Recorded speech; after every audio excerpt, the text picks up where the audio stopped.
আসসালামু আলাইকুম। মাইক্রোসফট ওয়ার্ডে আজকে হচ্ছে পঞ্চম ক্লাস। তো পঞ্চম ক্লাসের আগে যে ক্লাসগুলো রয়েছে, যারা এখনও আমার সেই ক্লাসগুলো দেখেননি তারা আমার প্লেলিস্টে, ইউটিউব চ্যানেলে আমার প্লেলিস্ট পেয়ে যাবেন। প্লেলিস্টে কিন্তু মাইক্রোসফট ওয়ার্ড কোর্স নামে একটা প্লেলিস্ট করা রয়েছে, সেইখান থেকে চাইলে আপনি আগের ক্লাসগুলো করে নিতে পারেন। তো আপনি যদি আগের ক্লাসগুলো না দেখে থাকেন তাহলে কিন্তু এইখান থেকে এগুলা বুঝতে পারবেন না। আগের ক্লাসগুলোতে আমরা এই বিষয়গুলো সম্পর্কে কথা বলেছিলাম, ক্লিপবোর্ড, ফ্রন্ট, এইগুলার কি কাজ, কোনটার কি নাম, সবগুলো বিষয় নিয়ে কিন্তু কথা বলেছিলাম। তো আপনারা আগের ক্লাসগুলো দেখে নিন। তো আমরা আজকে পঞ্চম ক্লাসে যে জিনিসটা শিখবো, চতুর্থ ক্লাসে কিন্তু আমি ক্লিপবোর্ডের কাজগুলো দেখিয়ে দিয়েছিলাম এবং কি বলেছিলাম যে আমরা এর পরবর্তী ক্লাসে প্যারাগ্রাফের কাজগুলো শিখব। তো আমরা দেখব যে প্রত্যেকটা মানে হচ্ছে এই গ্রুপের মধ্যে, হোমের মধ্যে প্রত্যেকটা গ্রুপ আমি প্রথমে বলেছি। তো এই গ্রুপের মধ্যে প্রত্যেকটা ফাংশনে আমরা কাজগুলো জানবো, যে এই গ্রুপের মধ্যে যে ফাংশনগুলো দেখা যাচ্ছে এইগুলার কোনটার কি কাজ বা আমরা এইটা দিয়ে কি কি কাজ করতে পারি। তো প্রথমে আসবো আমরা হচ্ছে এইখানে দেখতে পাচ্ছেন এটা হচ্ছে অ্যালাইন, এটা হচ্ছে লেফট অ্যালাইন। আর এইটা যদি দেখি এটা হচ্ছে সেন্টার, আর এটা যদি দেখি এটা হচ্ছে অ্যালাইন রাইট, মানে রাইটে চলে যাবে। আর এটা হচ্ছে আপনার মাঝ বরাবর থাকবে, যেটাকে বলা হচ্ছে জাস্টিফাই।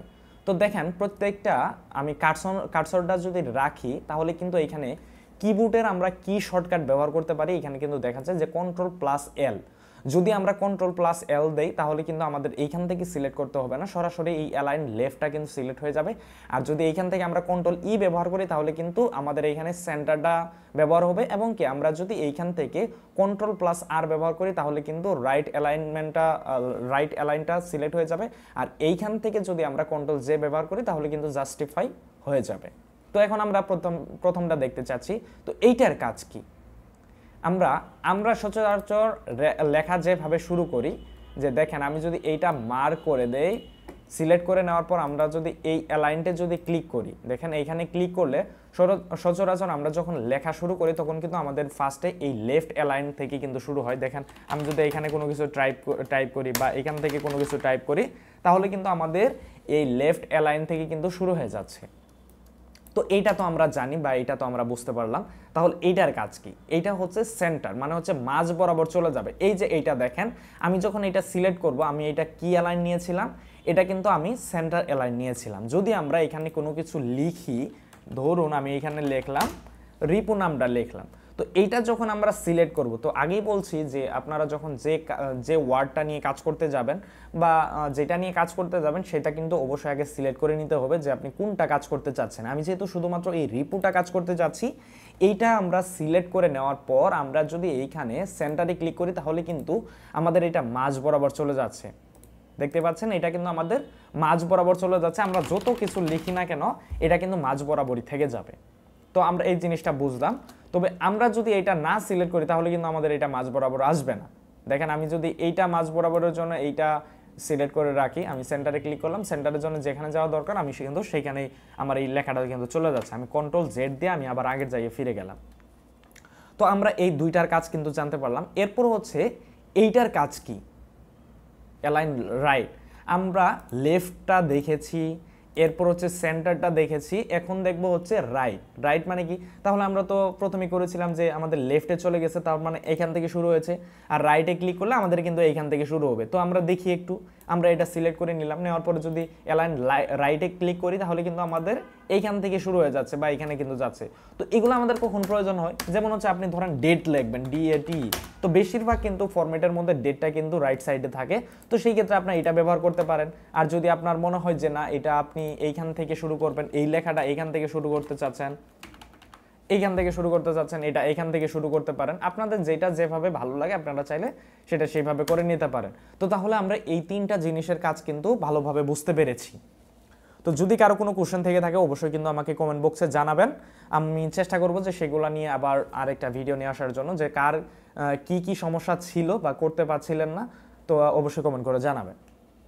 তো তাহলে আমরা এই তিনটার কাজ শিখলাম। এখন দেখবো হচ্ছে আমরা এই জাস্টিফায়ের কাজ কি। তো জাস্টিফায়ের কাজ হচ্ছে, দেখেন আমাদের এইখানে আমি যদি এইখানে আরেকটা ওয়ার্ড লিখি আপনাদের দেখানোর সুবিধার্থে, আমি এটা বড় করে দিচ্ছি তাহলে বুঝতে আপনাদের সুবিধা হয়ে যাবে।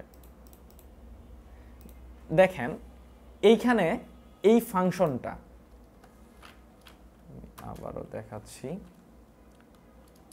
এটা আমি আরো ছোট করে নিচ্ছি। আচ্ছা, আমি নিচে আমার অনেকগুলো টেক্সট আছে, আমি এইখান থেকে দেখাচ্ছি। দেখেন এইখানে দূরত্বটা কিন্তু একটু বেশি, এইখানে এইটার কিন্তু এটা কিন্তু শর্ট দেখাচ্ছে, আর এটা কিন্তু লম্বা, লাইনটা লম্বা দেখাচ্ছে, এটা কিন্তু শর্ট দেখাচ্ছে, এটা একটু লম্বা দেখাচ্ছে, এটা কিন্তু শর্ট দেখাচ্ছে।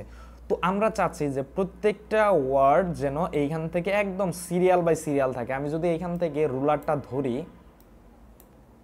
আচ্ছা আমি আপনাদের থেকে দেখাচ্ছি, যদি আমরা এই বরাবর যদি করতে যাই, দেখেন এইটা লম্বা, এইটা খাটা, এইটা লম্বা, এটা এই লাইনটা আবার খাটা দেখাচ্ছে। তো প্রত্যেকটা যখন আমরা একুরেট ভাবে সাজাতে যাব, সেই ক্ষেত্রে আমরা এইটার কাজ ব্যবহার করব, জাস্টিফাই। কিভাবে ব্যবহার করতে পারি? কিন্তু দেখেন এখন বলতে পারেন যে ভাই এইটাও কি লম্বা হয়ে যাবে? না ভাই, এইটা আপনার এইটার সাথে মিল হবে না। কেন হবে না? কারণ হচ্ছে এটার স্পেসটা অনেক বেশি, যার ফলে কিন্তু আমাদের এইটা হবে না, কিন্তু যেটা অল্প পরিমাণ সেটা কিন্তু হয়ে যাবে। তো আমরা দেখি তাহলে, তো যদি আমরা এইখান থেকে এইটা সিলেক্ট করে দেওয়ার পর জাস্টিফাই ক্লিক করি, তাহলে দেখেন আমাদের এইটা কিন্তু সুন্দরভাবে কিন্তু মিল হয়ে গিয়েছে। আবার যদি এইখান থেকে এইটা সিলেক্ট করি, দেখেন এইখান থেকে কিন্তু এটা হয়ে গেছে। আমি যদি এইখানে সবগুলা সিলেক্ট করে এইখানে জাস্টিফাই করে দেই, দেখেন আমাদের কিন্তু লাইনগুলো একদম ঠিক রয়েছে, যেখানে যতটুকু প্রয়োজন ততটুকু কিন্তু নিয়েছে, কিন্তু এইগুলা কিন্তু নেয়নি। কারণ কেন নেয়নি? কারণ হচ্ছে এইটার আমাদের স্পেসটা অনেক বেশি। তো এটা যদি আমি আবার আগের জায়গায় ফিরে যাচ্ছি, তাহলে আপনারা বুঝতে পেরেছেন যে আমরা যদি এই ফাংশনগুলোকে বা লেখাগুলোকে আমরা যদি সমান করতে যাই, সেই ক্ষেত্রে আমরা প্রথমে সিলেক্ট করে নিব যতটুকু করতে যাচ্ছি। যদি প্রয়োজন হয় সম্পূর্ণ করবেন, তাহলে আমি সম্পূর্ণ সিলেক্ট করে নিয়ে আমরা এই জাস্টিফাই ক্লিক করলে কিন্তু আমাদের এই লেখাগুলো সুন্দর করে সিরিয়াল বাই সিরিয়াল হয়ে যাচ্ছে। ক্লিয়ার? তো অবশ্যই কিন্তু বাসায় প্র্যাকটিস করতে হবে, বাসায় এগুলো না প্র্যাকটিস করলে কিন্তু আপনারা কোনোভাবে মনে রাখতে পারবেন না। তো এরপরে আমরা যে কাজটি দেখব, যে এইখান থেকে আমরা এই স্পেসের কাজটা শিখব। তো এখানে যদি আমি ধরে দেখেন লাইন অ্যান্ড প্যারাগ্রাফ স্পেসিং, তো এটার কাজ কি? দেখেন এইখানে প্রত্যেকটা কিন্তু আমাদের প্যারাগ্রাফ, এইখানে ধরেন এইটা একটা প্যারাগ্রাফ, এইটা একটা ধরেন প্যারাগ্রাফ, হ্যাঁ এখানে ধরেন আলাদা আলাদা করে প্যারাগ্রাফ রয়েছে। কিন্তু এইখানে দেখেন আমাদের এইখানে কিন্তু একটা স্পেস রয়েছে, দেখেন এইখানে কিন্তু একটা স্পেস রয়েছে, এখানে একটা স্পেস রয়েছে, এইখান থেকে একটা স্পেস রয়েছে। তো যদি আপনি মনে করেন যে আমাদের স্পেসটা এখানে এতটুকু প্রয়োজন নেই, আমরা আরেকটু কমাবো, বা যদি মনে হয় যে না আমাদের এটা অল্প পরিমাণ হয়ে গেছে, আমরা এটা কমাতে চাচ্ছি, তো এটা কখন কাজে আসে আমি আপনাদেরকে বুঝাই।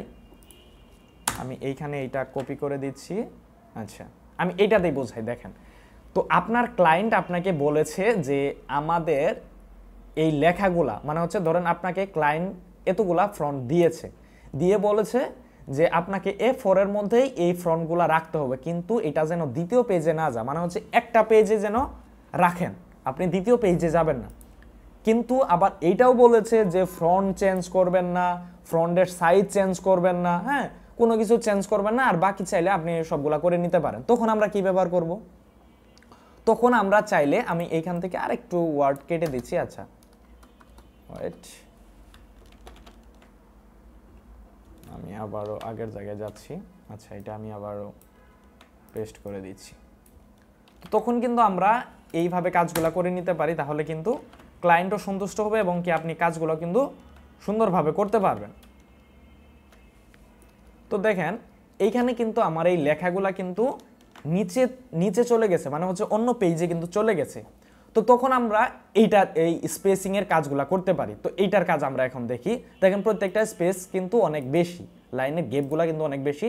তো তখন চাইলে ধরুন আমি এইটা আর এইটার গ্যাপটা কমাতে চাচ্ছি, মানে হচ্ছে এই মাঝখানে গ্যাপটা কমাতে চাচ্ছি, তখন আমরা এই যে এইখানে যদি এই এরো দেখতে পাচ্ছেন, এরোতে ক্লিক করি, তখন চাইলে আমরা এগুলা ইউজ করতে পারি। হ্যাঁ এগুলা বেসিক দেওয়া থাকে। দেখেন আমি যদি 1-এ নিয়ে যাই, তাহলে 1 সেন্টিমিটারের জন্য কতটুকু প্রয়োজন অতটুকু হয়ে যাচ্ছে 1.15, এটা হচ্ছে 1.5, এটা হচ্ছে 2 পয়েন্ট, এটা হচ্ছে 2.5, এটা হচ্ছে 3 পয়েন্ট। দেখেন আমাদের কিন্তু এটা স্পেস কিন্তু অনেক বেড়ে যাচ্ছে। কিন্তু যদি এমন মনে হয় যে 1.6 দরকার, বা আপনাদের কোনো ধরনের গ্যাপের প্রয়োজন নেই, এই 1/1 এটা কিন্তু ডিফল্ট ফরম্যাটে কিন্তু থাকে, এই 1 পয়েন্টটা দেখেন এটা কিন্তু আমার ডিফল্ট আছে। কিন্তু আমরা চাচ্ছি যে এইখানে কোনো কিছুই রাখবো না, মানে হচ্ছে আমি এখানে কোনো স্পেসই রাখবো না। কিন্তু আপনি চাইলে কিন্তু এইভাবে কিন্তু যেতে পারবেন না কোনোভাবে। দেখেন আমি এখানে যাবে না, কিন্তু এখানে কিন্তু চলে যাচ্ছে, কিন্তু আমি চাচ্ছি যে এটা কোনো স্পেস থাকবে না। তো তখন আমরা যতটুকু নিতে চাচ্ছি, ধরেন আমি এইখান থেকে নিতে চাচ্ছি, মানে এই দুইটা গ্যাপ আমরা পূরণ করতে চাচ্ছি, মানে আমরা কোনো গ্যাপ রাখবো না, তখন এইখানে চলে যাব। এইখানে দেখেন লাইন স্পেসিং অপশনস, আমরা যদি এইখানে ক্লিক করি, ক্লিক করার পর এখানে স্পেসিং, তো নিচে যদি দেখি যে আফটার কত দেওয়া আছে, 8 দেওয়া আছে। আমরা যদি এইটা 0 করে দেই, 0 করে দিয়ে যদি ওকে করে দেই, তাহলে দেখেন আমাদের কিন্তু এটা এখন নেই, এটা স্পেসটা কিন্তু চলে গেছে। দেখেন এটার স্পেস নেই। আমরা যদি এটা স্পেস যদি আমরা একটু বাড়াতে চাই, সেক্ষেত্রে আমরা কিভাবে বাড়াবো? একটু বাড়াতে গেলে মানে হচ্ছে 1.6 চাচ্ছি বা 1.1 চাচ্ছি, কিন্তু এখানে কিন্তু 1.1 নেই, 1 পয়েন্ট আছে, 1.15 আছে, কিন্তু 1.1 নেই। তো সেই ক্ষেত্রে আমরা এইখানে লাইন স্পেসিং এইখানে চলে যাব, এইখানে আমরা লিখব হচ্ছে 1.1। আমরা যদি এখন ক্লিক করি তাহলে একটু কিন্তু বেড়ে যাচ্ছে, দেখেন একটু বেড়ে গিয়েছে। তো আমরা যদি আবার এখান থেকে 1.6 দিতে যাই, এখানে 6 নেই, 1.16 দিতে যাই, 1.16, তাহলে কিন্তু এখানে কিন্তু আমাদের আরেকটু বেড়ে গেছে। তো আপনারা যখন কাজ করবেন তখন আপনাদের যতটুকু প্রয়োজন তখন কিন্তু আপনারা চাইলে এইখান থেকে কমিয়ে নিতে পারেন বা বাড়িয়ে নিতে পারেন। অবশ্যই কিন্তু আপনাদের এখানে সিলেক্ট করতে হবে যে আপনি কতটুকু স্পেসিং করতে চাচ্ছেন। বুঝতে পেরেছেন? আপনি কতটুকু করতে চেয়েছেন বা চাচ্ছেন ততটুকু আপনি প্রথম অবস্থায় সিলেক্ট করে নেবেন। সিলেক্ট করে নেওয়ার পর কিন্তু আপনাদের কাজগুলো করতে হবে। তো আমরা এটা বুঝতে পারলাম। এখন আমরা দেখব যে এইখানে এইটার কাজ কি, শেডলিং এর কাজ কি। দেখেন এই যে এখানে শেডলিং দেখাচ্ছে, শেডলিং এর কাজ কি। তো আমরা যদি এইটার ব্যাকগ্রাউন্ড কালার, যেটাকে আমরা সহজে বলি ব্যাকগ্রাউন্ড কালার, যে আমাদের ব্যাকগ্রাউন্ড চেঞ্জ দরকার বা ব্যাকগ্রাউন্ডে আমাদের হোয়াইট কালার দরকার, ব্যাকগ্রাউন্ডে আমাদের রেড কালার দরকার, তো সেই ক্ষেত্রে কিন্তু আমরা এই শেডলিংটা ব্যবহার করতে পারি। এটা কিভাবে ব্যবহার করব? প্রথমে আমি যতটুকু শেডলিং ব্যবহার করতে চাচ্ছি ততটুকু আমি আগে সিলেক্ট করে নিব। নেওয়ার পর যদি আমি এই এরোতে ক্লিক করি, এখানে দেখেন প্রত্যেকটা অনেকগুলো কিন্তু কালার দেওয়া আছে। দেখেন যেখানে আমি ধরতেছি সেখানে কিন্তু কালারটা চেঞ্জ হয়ে যাচ্ছে। তো আমি এখান থেকে এই কালারটা চুজ করে নিতে পারি, এই কালারটা চুজ করে নিতে পারি। ধরুন এক্সাম্পল হিসেবে আমি এই কালারটা চুজ করে নিলাম। এরপর আমি চাচ্ছি যে এখানেও আমি আরেকটা কালার দিয়ে দিব। তো যখন আপনি কালারটা দিবেন, ব্যাকগ্রাউন্ড কালার বা শেডলিং কালারটা অবশ্যই আপনাকে আগে সিলেক্ট করে নিতে হবে। তো আমি এখান থেকে এইটুকু সিলেক্ট করে নিচ্ছি। নেওয়ার পর আমি এইখান থেকে দেখেন এখানে কিন্তু অনেকগুলো কালার রয়েছে। এখন আমি চাচ্ছি যে এখানে যে কয়টা কালার রয়েছে, আমাদের একটা কালারও পছন্দ না, আমরা চাচ্ছি যে ভিন্ন কালার দিতে। তো ভিন্ন কালারটা আমরা কোথায় পাবো? এখানে দেখেন মোর কালার অপশন লেখা আছে। আমরা যখন মোর কালারে ক্লিক করব, এখানে কিন্তু অনেকগুলো কালার পেয়ে যাবেন। স্ট্যান্ডার্ডে ক্লিক করলে এখান থেকে নিতে পারবেন বা কাস্টম থেকে কিন্তু এখানে আপনি চাইলে বানিয়ে নিতে পারবেন। দেখেন রেড কতটুকু দিতে যাচ্ছেন, গ্রিন কতটুকু দিতে যাচ্ছেন, ব্লু কতটুকু দিতে যাচ্ছেন, এখানে কিন্তু প্রত্যেকটা কিন্তু সুন্দরভাবে দেখাচ্ছে। তো আমরা চাইলে এখান থেকে যে কোনো একটা কালার এইভাবে নিয়ে ওকে করে নিয়ে নিতে পারি। কিন্তু এখন কথা হচ্ছে যে আপনি কালার নিয়েছেন কিন্তু এখন চাচ্ছেন যে আপনি কালার নেবেন না, মানে হচ্ছে এই কালারটা উঠিয়ে দিবেন। এটা আমরা কিভাবে দিব? তো সেম ভাবে আমরা এটা সিলেক্ট করে নিব। যেহেতু এইটুকুর কালার আমরা উঠিয়ে দিতে চাচ্ছি, তখন আমরা আবার এই এরো বাটনে ক্লিক করব। এরো বাটনে ক্লিক করে দেওয়ার পর আমরা নিচেই দেখতে পারবো যে নো কালার। এখানে যদি ক্লিক করি তাহলে কিন্তু আমার এটা চলে যাবে। আমি আবার ওইটা সিলেক্ট করে দিচ্ছি। করে দেওয়ার পর আমি এখান থেকে নো কালার করে দিচ্ছি। আচ্ছা সরি, আমি এইটা আমি আগে দেখাই। এইখান থেকে আমি নো কালার করে দিলাম। এটাই কিন্তু নো কালার। এখন অনেকে বলতে পারেন যে ভাই নো কালার কোথায় দিলেন? তো আমি এখানে যাওয়ার পরে এখান থেকে আমি এই নো কালারটা সিলেক্ট করলাম। এখন এটা কেন যাচ্ছে না? এইটা কিন্তু আমি এইখান থেকে মোর কালার থেকে নিয়েছি, এইখান থেকে কিন্তু নেইনি। তো তখন আমরা কি করব? যে কোনো আমরা একটা কালার ধরে আমরা এটা সিলেক্ট করে নিলাম। নেওয়ার পর যদি আমরা এখান থেকে দেখেন, এটা কিন্তু আমার সিলেক্ট হয়নি, এইখান থেকে এইটা হয়েছে। তো আমাদের তাহলে এইখান থেকে চেঞ্জটা করতে হবে। এখানে গেলাম, মোর কালারে গিয়ে আমরা এখান থেকে ধরেন হোয়াইট দিতে চাচ্ছি বা হোয়াইট আমরা রাখবো, মানে আগে যেহেতু হোয়াইট রয়েছিল তো আমরা এটা হোয়াইট করে দিলাম। এখন দেখেন এইখানে রয়েছে, এইখানে কেন রয়েছে? আমরা এইটাও কিন্তু সিলেক্ট করেছিলাম পরবর্তীতে। দেখেন এইখান থেকে আমি এটা নো কালার করে দিচ্ছি, চলে গিয়েছে। তো এখন অনেকে কনফিউজ দেয়, এর আগে যেটা বললেন এটা আমরা বুঝতে পারি নাই। তো আমি ধরুন এইখান থেকে আমরা মোর কালার সেকশন থেকে আমরা একটা কালার নিয়েছি, এখান থেকে ওকে করে দিলাম, কিন্তু আমরা এইখান থেকে কিন্তু এটা নো কালার দিলে কিন্তু যাচ্ছে না, এই যে চলে যাচ্ছে দেখেন। তো আমরা চাইলে কিন্তু এইখান থেকে ধরেন আমি এই কালারটা নিয়েছি, এই কালারটা নিয়ে আমরা এটা কিভাবে উঠাবো?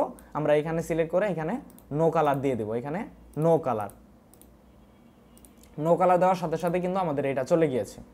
তো আমরা এটার কাজ শিখলাম যে এটা হচ্ছে শেডলিং দিয়ে কীভাবে কাজ করতে হয় বা কীভাবে আমরা কালারটা নিতে পারি। এখন দেখবো হচ্ছে এখানে কি বর্ডার্স রয়েছে। বর্ডার্সের কাজ কি? তো আমরা যদি কোনো ফরম্যাটের মধ্যে চতুর্দিকে বর্ডার দিতে চাই বা টপে বর্ডার দিতে চাই বা বটমে বর্ডার দিতে চাই, লেফটে বর্ডার দিতে চাই, তখন আমরা এইখান থেকে বর্ডারগুলো দেব। ধরুন আমি এইটুকু মিলে মানে এই দুইটা প্যারাগ্রাফ মিলে আমি একটা বর্ডার নিতে যাচ্ছি, তখন আমরা কিভাবে নিব? এইখানে এরো বাটনে যদি ক্লিক করি, ক্লিক করে দেওয়ার পর আপনি কোথায় বর্ডারটা নিতে চাচ্ছেন? নিচে নিতে চাচ্ছেন, নাকি উপরে নিতে চাচ্ছেন, নাকি লেফটে নিতে চাচ্ছেন, নাকি রাইটে নিতে চাচ্ছেন, নাকি নো বর্ডার মানে বর্ডার নিতে চাচ্ছেন না, নাকি অল বর্ডার নিতে চাচ্ছেন? অল বর্ডার নিলে কি হবে? প্রত্যেকটা প্যারাগ্রাফের সাথে সাথে কিন্তু বর্ডারগুলো থাকবে, এবং আপনি চাইলে আউটসাইড বর্ডার নিতে পারেন, ইনসাইড বর্ডার নিতে পারেন, হ্যাঁ, এখান থেকে নিয়ে নিতে পারেন। তো আমি যদি চাই যে আমরা যদি এখান থেকে চাই যে শুধু আমরা এখান থেকে এই টপ বর্ডারটা নিব বা বটম বর্ডারটা নিব বা অল বর্ডার নিব, অল বর্ডার নিতে গেলে আমরা কিভাবে নিব? এই জাস্ট অল বর্ডারে ক্লিক করলে কিন্তু আমাদের এখান থেকে বর্ডার হয়ে যাচ্ছে। আমরা যদি এইখান থেকে এগুলাও যদি বর্ডার করতে চাই, তাহলে আমরা যদি এখান থেকে অল বর্ডারে ক্লিক করি, তাও কিন্তু আমাদের এইগুলা প্রত্যেকটা প্যারাগ্রাফের নিচে কিন্তু একটা করে বর্ডার চলে আসবে। কিন্তু আমরা চাচ্ছি যে এই বর্ডারগুলো আমরা রাখবো না, সেই ক্ষেত্রে আমরা কি করতে পারি? না রাখতে হলে অবশ্যই আমাদের আগে সিলেক্ট করে নিতে হবে আমরা যতটুকু বর্ডার নিয়েছি বা যতটুকু আমরা বর্ডারগুলো উঠিয়ে দিতে চাচ্ছি। তো এখান থেকে সিলেক্ট করে নেওয়ার পর আমরা যদি এই এরো বাটনে ক্লিক করি, করার পর আমরা এখানে দেখতে পারো নো বর্ডার। আমরা যত বর্ডারে নেক না কেন, আমরা যখন নো বর্ডারে ক্লিক করব তখন সেই বর্ডারটা চলে যাবে। কিন্তু আমরা সম্পূর্ণ বর্ডার ডিলিট না করে আমরা যদি এইটুকু বর্ডার ডিলিট করতে চাই, তাহলে কিভাবে করব? আমরা এইটুকু সিলেক্ট করে নিব, এরপরে এইটুকুর জন্য আমরা নো বর্ডার করে দেব, তাহলে এইটুকু চলে যাচ্ছে। দেখেন এইটুকু কিন্তু চলে গিয়েছে। তাহলে বর্ডারের কাজটা কি আমরা কিন্তু বুঝতে পেরেছি। তো আপনারা চাইলে এইভাবে বর্ডারের কাজগুলো করে নিতে পারেন।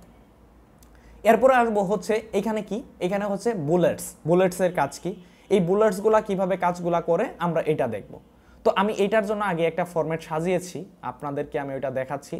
এখানে একটা সাজিয়েছি, ধরুন আমি এখানে অনেকগুলা টেক্সট লিখেছি, কিন্তু আমি চাচ্ছি যে এখানে 1 2 3 4 5 6 এইভাবে দিতে চাচ্ছি, অথবা আমি এখানে একটা করে শেপ দিতে চাচ্ছি। যেমন ধরেন আপনাদের দেখিয়ে দিচ্ছি, প্রথমে আমি এইটার প্রথমে এই এরোতে যদি ক্লিক করি, এখানে চাইলে কিন্তু আপনি এই জিনিসগুলো নিতে পারেন। দেখেন সুন্দর দেখাচ্ছে, কিন্তু এগুলো নিলে কিন্তু আমাদের টেক্সটগুলোকে আরো হাইলাইট করবে। দেখতে পাচ্ছেন যে আমি যদি এখান থেকে নিতে চাই, আমি কিন্তু এগুলো নিতে পারি। আমি যদি চাই যে প্রত্যেকটা লেখার সাইডে সাইডে আমি এখান থেকে বুলেটস নিতে চাচ্ছি, যেমন ধরেন এই বুলেটসটা আমি নিতে চাচ্ছি, আমার এটা পছন্দ হয়েছে, তো আমি কিন্তু এটা নিলাম। দেখেন এটা কিন্তু সুন্দর দেখাচ্ছে। কিন্তু যদি আপনি চান যে না, আপনি এইটা নেবেন না, অন্যটা নিতে চাচ্ছেন, সেই ক্ষেত্রে এখান থেকে এইটা নিতে পারেন, এটা নিতে পারেন, এটা নিতে পারেন। দেখেন আমি এখানে যদি রাখি, এটা নিতে পারেন, এটা নিতে পারেন। কিন্তু আপনি চাচ্ছেন যে এখান থেকে আপনাদের একটাও পছন্দ হয়নি, সেক্ষেত্রে কি করবেন? সেক্ষেত্রে আপনারা যদি নিচে আসেন, এখানে দেখতে পাচ্ছেন ডিফাইন নিউ বুলেটস। যদি আমি এখানে ক্লিক করি, ক্লিক করে দেওয়ার পর এখানে দেখেন সিম্বল আছে, সিম্বলের পর আমরা এখান থেকে যদি এই এরো বাটনে ক্লিক করি, এখানে কিন্তু অসংখ্য পরিমাণ কিন্তু আমাদের বুলেটস রয়েছে, এগুলো প্রত্যেকটার মধ্যে কিন্তু বুলেট রয়েছে। আমি যদি এখানে একটার মধ্যে ক্লিক করি, এই যে বুলেটস রয়েছে। আমি যদি এখানে আরেকটার মধ্যে ক্লিক করি, এখানে বুলেটস রয়েছে। আমি যদি এখান থেকে অন্য আরেকটাতে ক্লিক করি, এখানে কিন্তু বুলেটস রয়েছে। যদি আপনি চান যে এই বুলেটসটা নিতে চাচ্ছেন বা এই বুলেটসটা নিতে চাচ্ছেন, অথবা আমি আরেকটা নিয়ে দেখাচ্ছি, আমি এটা নিতে চাচ্ছি, তখন এটাতে ক্লিক করে আমরা যখন ওকেতে ক্লিক করব এবং এখান থেকে ওকেতে ক্লিক করব, তখন কিন্তু আমাদের এখানে এই বুলেটগুলো চলে আসবে। দেখতে পাচ্ছেন আমাদের এই বুলেটগুলো কিন্তু চলে এসেছে। তো আমরা এটা দিয়ে কিন্তু বুঝতে পারলাম যে এগুলা বুলেট আমরা কখন ইউজ করতে পারি বা কিভাবে ইউজ করতে পারি। তো এরপরে আসবো হচ্ছে আমাদের এইখানে কি দেখাচ্ছে, আমরা এইখান থেকে এই কাজগুলো কিভাবে করতে পারি। হচ্ছে এটা হচ্ছে নাম্বারিং কিন্তু আমাদের অনেক সময় কাজে লাগে। সেক্ষেত্রে আমরা কিভাবে নাম্বারগুলো ইউজ করব, আমরা এখান থেকে এটা আমরা বাদ দিয়ে দিচ্ছি, আমাদের এটা প্রয়োজন নেই। তো এখানে বাদ দিতে গেলে আমরা নানে ক্লিক করে দেবো, এটা আমরা উঠিয়ে দিচ্ছি। উঠিয়ে দেওয়ার পর আমরা এখান থেকে এই কাজগুলো নাম্বারিংয়ের কাজগুলো কিভাবে করতে পারি, সেমভাবে আপনি যতটুকু নাম্বারিংয়ের কাজগুলো করতে চাচ্ছেন সিলেক্ট করে নেবেন। করে নেওয়ার পর আমরা যদি এইখান থেকে এরো বাটনে ক্লিক করে, এখানে দেখেন অনেকগুলো নাম্বারিং রয়েছে। আপনি কি এইভাবে নিতে চাচ্ছেন যে 1 2 3 4 এইভাবে লেখা থাকবে, নাকি এইভাবে সংখ্যা দিয়ে থাকবে, নাকি হচ্ছে আপনারা এবিসি দিয়ে থাকবে, নাকি হচ্ছে রোমান সংখ্যা দিয়ে থাকবে, নাকি এইভাবে ব্র্যাকেট করা থাকবে, আপনারা ইচ্ছা মতো কিন্তু এখানে নিয়ে নিতে পারেন এবং কি এই ডিফাইন নিউ নাম্বারিং ফরম্যাট থেকে আপনারা চাইলে সাজিয়ে নিতে পারেন। যদি আমি 1 2 3 4 এইভাবে চাই, এইভাবে নিতে পারি। আমি যদি এখান থেকে যদি চাই যে আমরা 1 2 3 4 5 6 7 এইভাবে নিতে পারি। আমরা যদি চাই এইখান থেকে রোমান সংখ্যা দিয়েও নিয়ে নিতে পারি। তো আশা করি ক্লিয়ার হয়েছে। তো এগুলা বাসায় প্র্যাকটিস করবেন। এখন হচ্ছে আমরা এইটার কাজ কি, এইটাতে আমরা কি করতে পারি। মাল্টি লেভেলের কাজগুলো আপনাদের দেখায়। যদি দেখেন আমি এখান থেকে এই রোমান সংখ্যাগুলো আমি উঠিয়ে দিচ্ছি, এখানে যদি আমি নানে ক্লিক করে এটা চলে যাবে। এইখানে যদি আমি এই মাল্টি লেভেলের কাজগুলো করতে যাই আমি কিন্তু সঠিকভাবে করতে পারবো না। দেখেন এখানে কিন্তু দেখিয়ে দিয়েছে যে 1 2 3 4 5 এটা কিভাবে আসবে, 1A 1B 1C এইভাবে এগুলা কিভাবে আসবে এখানে কিন্তু দেখাচ্ছে। যদি আমরা এখান থেকে এটা সিলেক্ট করি, দেখেন এটা কিন্তু সেইভাবে আসতেছে না। কেন আসতেছে না? কারণ হচ্ছে আমাদের বলে দিয়েছে আমাদের টেক্সটগুলো যখন এইভাবে থাকবে, দেখেন এইখানেও কিন্তু এরকমভাবে দেওয়া আছে, টেক্সটগুলো যখন এইভাবে থাকবে তখন কিন্তু এটার কাজগুলো আপনি এই মাল্টি লেভেল দিয়ে করতে পারবেন। এক্সাম্পল হিসেবে ধরুন আমি এইটা সিলেক্ট করে নিলাম, এরপর এইখান থেকে যদি আমি এইটা সিলেক্ট করে দিই তাহলে কিন্তু এটা আমরা সহজভাবে মাল্টি লেভেলের কাজগুলো করতে পারছি। যদি আমরা এটা সিলেক্ট করে আমাদের এটা ভালো না লাগে সেক্ষেত্রে আমি এইখান থেকে অন্যটা সিলেক্ট করে নিতে পারি। যদি আমি চাই এটা সিলেক্ট করে নিতে পারি, 1 দুইটা 1 তিনটা 1 চারটা 1 এভাবে যতগুলো যাবে ততগুলো কিন্তু আমরা এইভাবে কাজগুলো করতে পারি। তাহলে কি আমাদের টেক্সটগুলো যখন এইভাবে মাল্টি লেভেল ভাবে থাকবে তখন কিন্তু আমরা এই মাল্টি লেভেলের এইখান থেকে করে নিব। আর যখন আমাদের এই সোজা বরাবর থাকবে তখন কিন্তু আমরা এইখান থেকে নিয়ে নিতে পারি 1 2 3 4 অথবা রোমান সংখ্যা, অথবা আমরা চাইলে এখান থেকে এরোগুলা দিয়ে দিতে পারি। আপনাদের ইচ্ছা মতো আপনারা এগুলা করে নেবেন। তো আমি সবগুলা উঠিয়ে দিচ্ছি, এইখান থেকে ওইগুলা উঠিয়ে দিচ্ছি, এইখান থেকে এগুলা নান করে দিচ্ছি। আচ্ছা, আমরা এরপরে দেখবো হচ্ছে এইটার কাজ কি। আমরা স্পেসের কাজ দেখেছি, এখন এইটার কাজ দেখবো। এটা কি?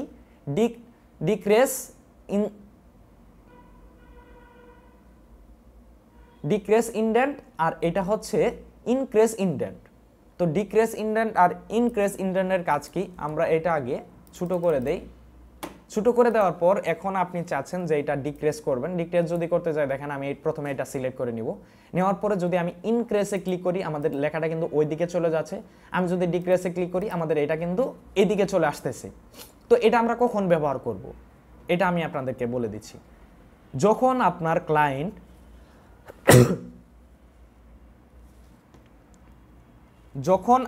ক্লায়েন্ট বলবে যে আমাদের লেখার এই পাশে, বা আপনার যখন প্রয়োজন হবে, আমি এইটা আগের মতো করে নিচ্ছি, আমি এটা ইনক্রিজ করে দিচ্ছি, ডিক্রিজ করে দিচ্ছি, যে এখন আপনি চাচ্ছেন যে এখানে একটা লোগো বসাবেন, কিন্তু এখন কিন্তু আপনি এখানে লোগোটা বসাতে পারবেন না, কারণ হচ্ছে আপনার এইখান থেকে লেখাটাই কিন্তু শুরু হয়ে গেছে। তখন আমরা এই ডিক্রিজ ইনক্রিজের কাজগুলো করব। তো কিভাবে করব? আমরা তখন কি করব, এই ইনক্রিজ দিয়ে আমরা এই দিকে চাপিয়ে নিব, নেওয়ার পরে আমরা চাইলে এখানে একটা লোগো ব্যবহার করতে পারি। তো লোগোটা কিভাবে ব্যবহার করব, আমি এই লোগো কিভাবে ব্যবহার করবেন এটা আমি আপনাদেরকে পরে দেখাবো। এক্সাম্পল হিসেবে আমি এইটা আগে আপনাদেরকে বুঝিয়ে দিচ্ছি। আমি এইখান থেকে একটা লোগো নিয়ে নিচ্ছি, ধরুন আমি এই লোগোটা নিয়ে নিচ্ছি, ইনসার্টে ক্লিক করে আমি এই লোগোটা নিয়ে নিব, আমি এইখান থেকে ফ্রন্টে দিয়ে দিচ্ছি। আচ্ছা, ধরুন আমি এইখান থেকে লোগোটা আমি এইখানে বসিয়ে দিলাম, বা এইখানে আমি বসিয়ে দিলাম। দেওয়ার পর আমরা যদি চাই যে এখানে আরেকটু লেখাটা চেপে আসবে, তখন আমরা এটা সিলেক্ট করে নিব, তখন আমরা এটা আরেকটু ইনক্রিজ করে দিব। এটা যদি আরো বেড়ে আসতেছে তখন আমরা এইটুকু রেখে দিব, এবং এইটা কোথায় রাখলে ভালো হয় আমরা এইভাবে কিন্তু এই ডিক্রিজ ইনক্রিজের কাজগুলো এইভাবে করে নিতে পারি। তো আশা করি বুঝতে পেরেছেন। তো আমরা এই কাজগুলো কিভাবে করব, এই জিনিসগুলো কিন্তু আপনারা বাসায় অবশ্যই প্র্যাকটিস করবেন। প্র্যাকটিস না করলে কোনোভাবে বুঝতে পারবেন না। তো আজকে আমি আর ভিডিওটা লম্বা করতে চাচ্ছি না, আজকে ভিডিওটি এই পর্যন্ত সমাপ্ত করছি। যারা আমার চ্যানেলে নতুন রয়েছেন অবশ্যই চ্যানেলটা সাবস্ক্রাইব করবেন, এবং কি যারা এখনও ক্লাসগুলো এর আগের ক্লাসগুলো করেনি অবশ্যই আমার প্লেলিস্ট থেকে ক্লাসগুলো করে নেবেন।